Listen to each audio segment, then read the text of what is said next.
প্রিয় দর্শক আসসালামু আলাইকুম। আমি দীপা খন্দকার রান্নার এক্সপার্ট থেকে আপনাদেরকে স্বাগত জানাচ্ছি। মজাদার সব রেসিপি নিয়ে আবার আপনাদের সামনে হাজির হয়ে গেলাম। আজকে আমার অতিথি সঙ্গীত শিল্পী শিলা দেবী। কেমন আছেন? আমি ভালো আছি, আপনি কেমন আছেন শিলা? হ্যাঁ, ভালো আছি। সঙ্গীতের মানুষ রান্না করবে আজকে, বিষয়টা একটু কেমন না? একটু। বাসায় রান্না করেন? হ্যাঁ, আমার রান্না ভীষণ পছন্দ। আর আমার বাসায় মোটামুটি অতিথি আসলে আমি মোটামুটি রান্না করার চেষ্টা করি। বাহ, কি রান্না করছেন আজকে আমাদের জন্য? আজকে দই কাতলা। দই কাতলা আমি পারি না জিনিসটা, নিশ্চয়ই আপনার কাছ থেকে আজকে শিখে নেব। জানি না কতটা প্রপার পারবো, তবে আমি এইভাবেই খাই দই কাতলাটা বাসায়। আচ্ছা, চেষ্টা করি। এখানে চলে আসুন তাহলে, যা যা আছে দেখেন সব ঠিক আছে কিনা। তাহলে আমরা রান্না করতে করতে আপনার অনেক গল্প, অনেক কথা শুনে নিব। তো আমি কি শুরু করব? হ্যাঁ হ্যাঁ, একটু মাছটা আমি আগে ম্যারিনেশন করে নিই।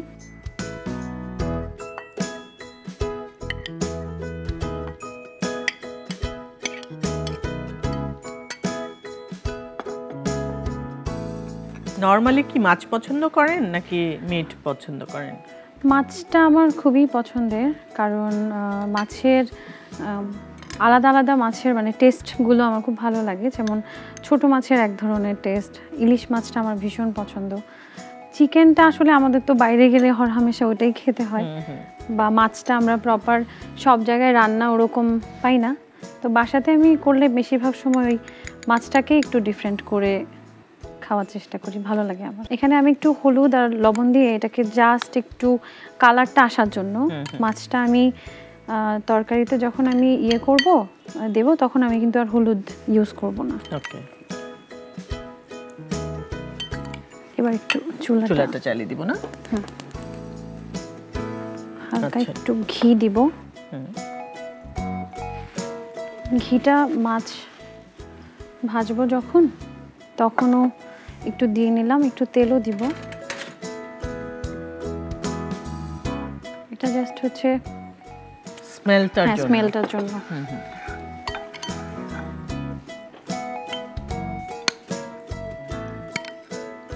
মাছটা একটু ভেজে হালকা, মানে এটা এমন ভাবে ভাজবো যে শুধু দুই পাশে একটু রেডিশ একটা ভাব আসবে, শক্ত হবে না। হ্যাঁ, শক্ত হবে না, জুসি থাকবে মাছটা। এইটা আমার বাসায় খুবই ফেভারিট, সবার হ্যাঁ খুবই পছন্দ। এবং আমি রান্না করব বা বাসায় কোনো গেস্ট আসলে প্রথমে ডিমান্ড হবে এটার। এটা অবশ্য আমি কোথাও থেকে শিখিনি, এটা আমার নিজস্ব মানে এক্সপেরিমেন্ট করে করে দুই একটা মশলা হয়তো অ্যাড করেছি আমি নানা জায়গায় দই কাতল দেখে, বাট আমি যেটা দিয়ে খেতে পছন্দ করি আমি ঠিক ওইভাবেই করার চেষ্টা করি।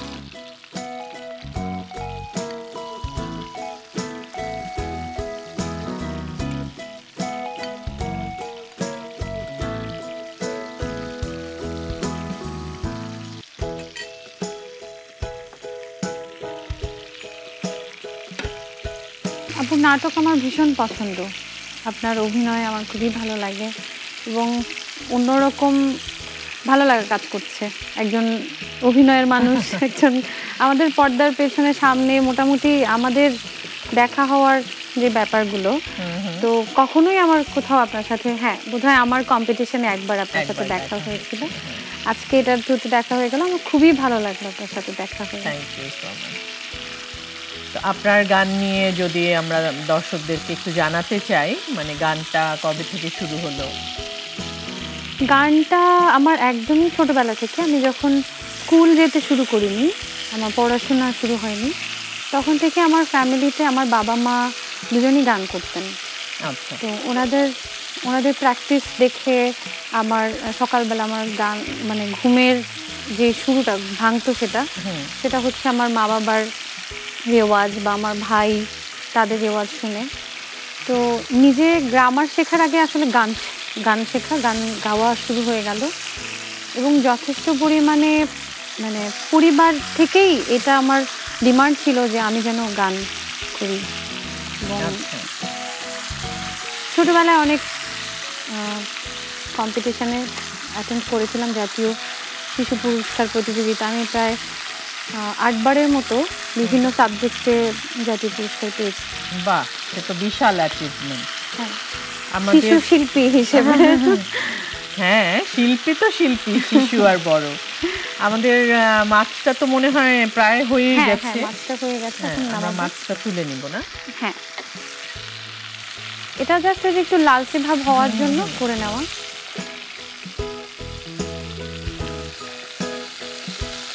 ফ্রাই প্যানটা একটু ভালো করে গরম করে নিলে আর মাছগুলো লাগবে না, লেগে যায় না। হ্যাঁ,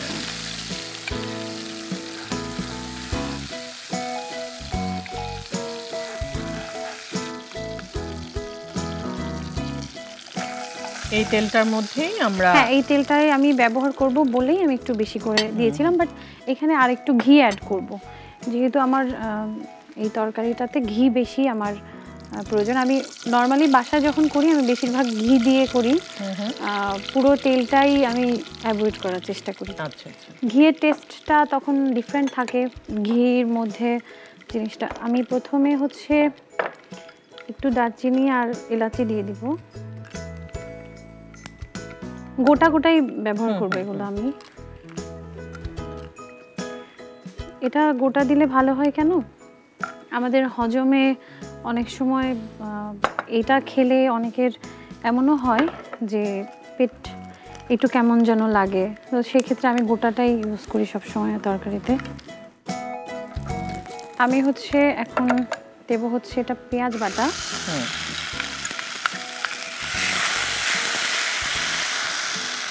পেঁয়াজ বাটা 2 চা চামচ। টক দই আমি পরে ঝোলেও দেব। আচ্ছা, এখন হচ্ছে একটু টক দই এখানে দিয়ে দিব। এটা এই মশলাটা তৈরি করতে একটু টক দইটা আচ্ছা দিতে হয়।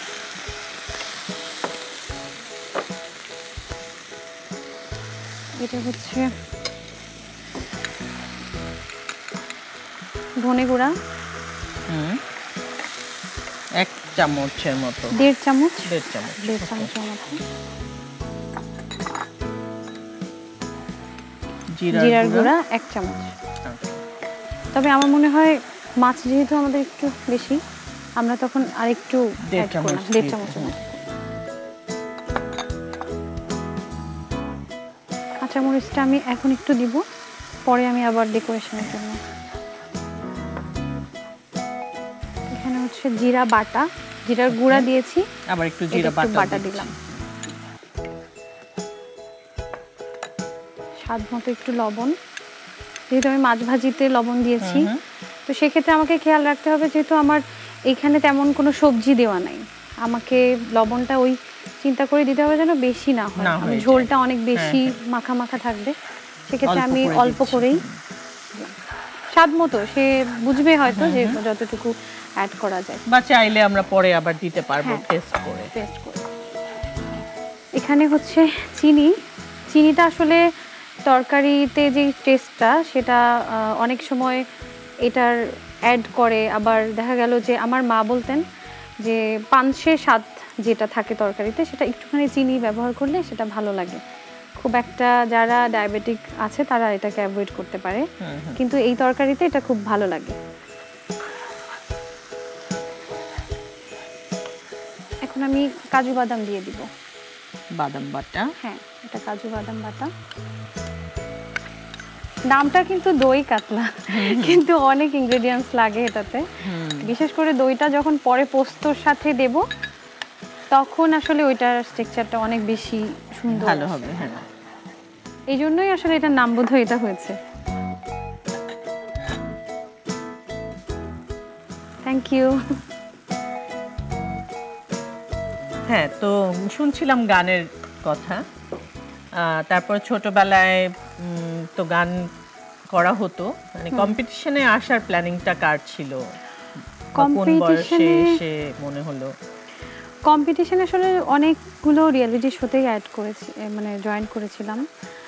তো আমার যে কম্পিটিশন লাস্ট বারে যেটাতে আমি হয়েছি সেটা হচ্ছে সিলন সুপার সিঙ্গার। এটা গৃহিণীদের একটা খুব ভালোই চমৎকার একটা শো ছিল। এটা একদমই প্রথমবারের মতো বাংলাদেশে বা কোথাও আমি এটা শুনিনি, পৃথিবীর কোনো দেশে আমি আসলে এটার কোনো দেখিনি, হয়তো আমি দেখিনি হয়েছে কিনা। তো এটাতে যখন আমি অ্যাটেন্ড করি, এটা আমার পারিবারিক মানে পরিবারের সবারই আবার একটা ব্যাপার ছিল। আমি গানের সব কিছু ছেড়ে মোটামুটি একটু ভিতরেই চলে যাচ্ছিলাম, সাংসারিক হয়ে যাচ্ছিলাম। তো সবার চিন্তা ছিল যে তোমার একটা আলাদা গুণ, এটাকে তুমি কখনোই ফেলে দেওয়া উচিত হবে না, তুমি ট্রাই করো আরেকবারের জন্য। তো সেই কারণেই আবার আর ঘরের থেকে একটা ডিমান্ড ছিল যে তুমি পারো, তোমার কেন, আমার মনে হচ্ছে যে তুমি বিয়ে হয়ে এসে আমাকে নিয়ে বোধহয় সব নিয়ে ব্যস্ত হয়ে গেছো, গানটা তোমার খুব প্রয়োজন, গানটা নিয়ে থাকো। এটা ছিল তার বেশ ডিমান্ড। বাহ। তো আমি এখানে একটু পানি অ্যাড করব, অল্প একটু পানি, জাস্ট হয়েছে। এটা 1 কাপ পরিমাণ পানি। হ্যাঁ, তো মশলাটাকে একটু মানে ভালোভাবেই ভাজাটা হলো, কারণ ওইটা থেকে যে রেডিশ যে ভাবটা আসবে। আমি কিন্তু এখানে কোনো হলুদ ইউজ করিনি, কিন্তু নর্মালি হলুদ হয়ে গেছে। কিন্তু আমি এখন এটাতে মাছগুলো দিয়ে দেব। রান্না করতে আমার খুবই ভালো লাগে, মানে এই পার্টটা অনেকে বলে না যে ধুরো রান্না করতে ভালো লাগছে না, আমার শুধু একটু কষ্ট হয় জোগাড় করে নিতে। আমি শুধু বলি যে আমাকে একটু জোগাড় করে দাও, তো তারপরে আমি রান্না করছি। ব্যাপারটা খুবই অন্যরকম। হ্যাঁ, একটু গুছিয়ে টুছিয়ে দিলে রান্না করতে, কিন্তু আমার যেমন তেল মশলাটা নিজের মতো করে দিতে আমার ভালো লাগে, কারণ মানে অন্যরা বাসায় যখন হেল্পিং হ্যান্ডরা রান্না করে আমার কাছে মনে হয় যে ওই আমি যেরকম টেস্টটা চাচ্ছি সেই টেস্টটা ঠিক হয় না। এটাই হয় আসলে, রান্না করে আমি যেভাবে খেতে চাচ্ছি ওটাই এক্সপেরিমেন্ট করতে গেলে আসলে নিজেকে বুঝে নিজের খাবারটা বানানো যায়। খেতে তো আমি এখন হচ্ছে এটা পোস্ত বাটা দইয়ের সাথে মিক্স করে নেব। আচ্ছা, আমরা 2 চামচ পরিমাণ, হ্যাঁ 2 চামচ পরিমাণ পোস্ত নিয়েছি, আধা কাপ দইয়ের মধ্যে। হ্যাঁ, আধা কাপ দইয়ের মধ্যে। এখন এটাকে ভালো করে আমি মিক্স করব। এটা পোস্তটাকে মানে দইয়ের সাথে মিক্স করে দিলে সুবিধা হবে কি, আমার মাছগুলো আমাকে এটা মিক্স করতে গিয়ে মাছগুলো ভেঙে যাবে না। তো আগে থেকে আমাকে এটাকে একটু দুইটা মিক্স করে যখন আমি দেব জাস্ট ছড়িয়ে দিয়ে, হ্যাঁ ছড়িয়ে দিয়ে দেব। আমাদের মোটামুটি শেষ। তো নামানোর আগে আমি একটু ঘিয়ের স্মেল করবে, আর একটু ঘি আমি এখানে দিলাম, আর ধনে পাতা দিয়ে দিব।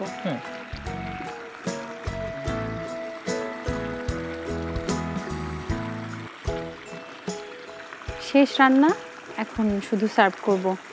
ওকে, আমাদের এটা হয়ে গেছে, কমপ্লিট।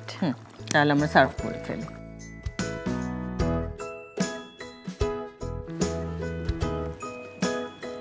সবটা গ্রেভি আমি চাইলে বাটিতেও রেখে দিতে পারি।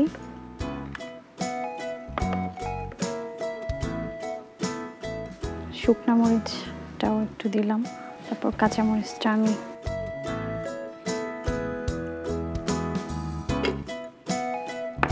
কমপ্লিট। এত দ্রুত এটা রান্না হয়, অনেকে রেসিপি নিতে আসে যে এত চমৎকার রান্না, নিশ্চয়ই অনেক সময় লেগেছে, অনেক কিছু। হ্যাঁ, একটু জোগাড় করতে জিনিসগুলো এটা সেটা খুবই চমৎকার, ঝটপট হয়ে গেল।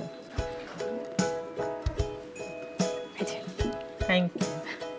Most welcome. দর্শক, মজাদার দই কাতলা তৈরি হয়ে গেল।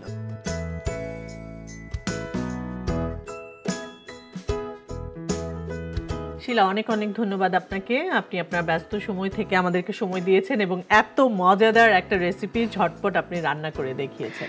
Thank you. তবে আপনাকে এক্ষুনি যেতে দেব না, আপনার গলায় দুলান গান শুনবো তারপর। আমি তার আগে দর্শকের কাছ থেকে একটু বিদায় নিয়ে আসছি। দর্শক, এই ছিল আমাদের আজকের আয়োজন। দেখা হবে আগামী পর্বে নতুন কোনো রেসিপি এবং নতুন কোনো অতিথির সাথে। সে পর্যন্ত সবাই ভালো থাকবেন, সুস্থ থাকবেন, সুন্দর থাকবেন, আর অবশ্যই রান্নার এক্সপার্টের সাথেই থাকবেন। বলেছিলাম গান শুনবো। যেন ছুঁয়েছি আকাশ, তোমাকে পেয়েছি তাই, যেন রং মিছিলে ক্যানভাস খুঁজে পাই, যেন ছুঁয়েছি আকাশ, তোমাকে তোমাকে পেয়েছি তাই যেন রং মিছিলে ক্যানভাস খুঁজে